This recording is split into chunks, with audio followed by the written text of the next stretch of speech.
Hello बच्चों, आइए इस प्रश्न को पढ़ते हैं। दो सर्वसमचुंबकी द्विध्रुव जिनमें प्रत्येक की चुंबकीय आघूर्ण m है, परस्पर लंबवत रखे हैं जैसा कि चित्र में दिखाया गया है। संयोग का चुंबकीय द्विध्रुव आघूर्ण है। पहला ऑप्शन है 2m, दूसरा ऑप्शन है वर्गमूल 2m, तीसरा ऑप्शन है m भागे वर्गमूल 2, चौथा ऑप्शन है m भागे 2। आइए इस प्रश्न की मुख्य अवधारणा की चर्चा करें। मुख्य अवधारणा। अब हम समझते हैं एक दंड चुंबक के चुंबकीय आघूर्ण को। मान लीजिए हमारे पास में एक दंड चुंबक है कुछ इस तरीके से। ये आपका एक दंड चुंबक है। तो दरअसल जो दंड चुंबक होता है उसमें दो ध्रुव होते हैं।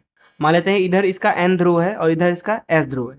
s ध्रुव मतलब दक्षिणी ध्रुव, n ध्रुव मतलब उत्तरी ध्रुव। तो दरअसल जो क्षण चुंबक होता है उसमें अगर हम चुंबकीय क्षेत्र को बनाना चाहें तो चुंबकीय क्षेत्र n से निकल के s में घुसती है। कुछ इस तरीके से n से निकली s में घुस जाएगी, n से निकली s में घुस जाएगी। दिशा बना देते हैं ये कुछ इस तरीके से। ये हो गई चुंबकीय क्षेत्र की दिशा। अब एक और चुंबकीय क्षेत्र इस तरह से निकाल सकते हैं और इस तरह से इसमें घुसा सकते हैं। अब अगर हम बात करें एक दंड चुंबक के चुंबकीय आघूर्ण की, तो दरअसल उसकी दिशा उधर ही होती है जिधर चुंबकीय क्षेत्र की होती है। तो चुंबकीय क्षेत्र की दिशा कुछ इस तरीके से है, जिसका मतलब है कि चुंबकीय आघूर्ण भी इसी दिशा में हो जाएगा एक दंड चुंबक की। साथ ही साथ जो चुंबकीय आघूर्ण होता है वो दरअसल एक सदिश राशि होती है जो कि चुंबकीय क्षेत्र की ही दिशा में होती है। तो इस मुख्य अवधारणा का इस्तेमाल करके इस प्रश्न को हल करें। यहाँ पर इस प्रश्न में हमारे पास में दो दंड चुंबक हैं जिनको परस्पर अभिलंबवत रूप में रखा गया है। मान लीजिए ये पहला दंड चुंबक है, इसी के साथ एक और दंड चुंबक रखा गया है कुछ इस तरीके से। पहला वाला जो दंड चुंबक है अगर उसके हम ध्रुवों को बनाना चाहें तो इधर n है, इधर s है।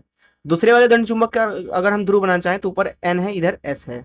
तो यहाँ पे अगर ध्यान से देखें तो ऊपर वाले दंड चुंबक में क्योंकि चुंबकीय क्षेत्र होगी इस तरीके से घुसेगी और इस तरीके से निकलेगी, इसलिए चुंबकीय आघूर्ण की दिशा जो होगी वो कुछ इस तरीके से हो जाएगी, जिसका मान दरअसल m है। उसी तरीके से अगर नीचे वाले दंड चुंबक में चुंबकीय आघूर्ण की दिशा बनाना चाहें तो वो कुछ इस तरीके से बनाई जाएगी जिसका मान m है। इनको सदिश रूप में अगर हम बनाना चाहें तो कुछ इस तरीके से बनाएंगे। m सदिश इधर है और दूसरा m सदिश इस तरीके से। अब क्योंकि सदिशों को उठाकर हम कहीं भी रख सकते हैं बिना दिशा बदले, इसलिए इसको ऐसे भी बनाया जा सकता है। m सदिश इधर है और इधर ऊपर की तरफ m सदिश। तो सीधी सी बात है क्योंकि यह एक सदिश राशि है इसलिए इनका जो कुल मान होगा वो इस दिशा में होगा। यहाँ पर यह इस कुल मान को हम बोल देते हैं m नेट, m इन ई टी।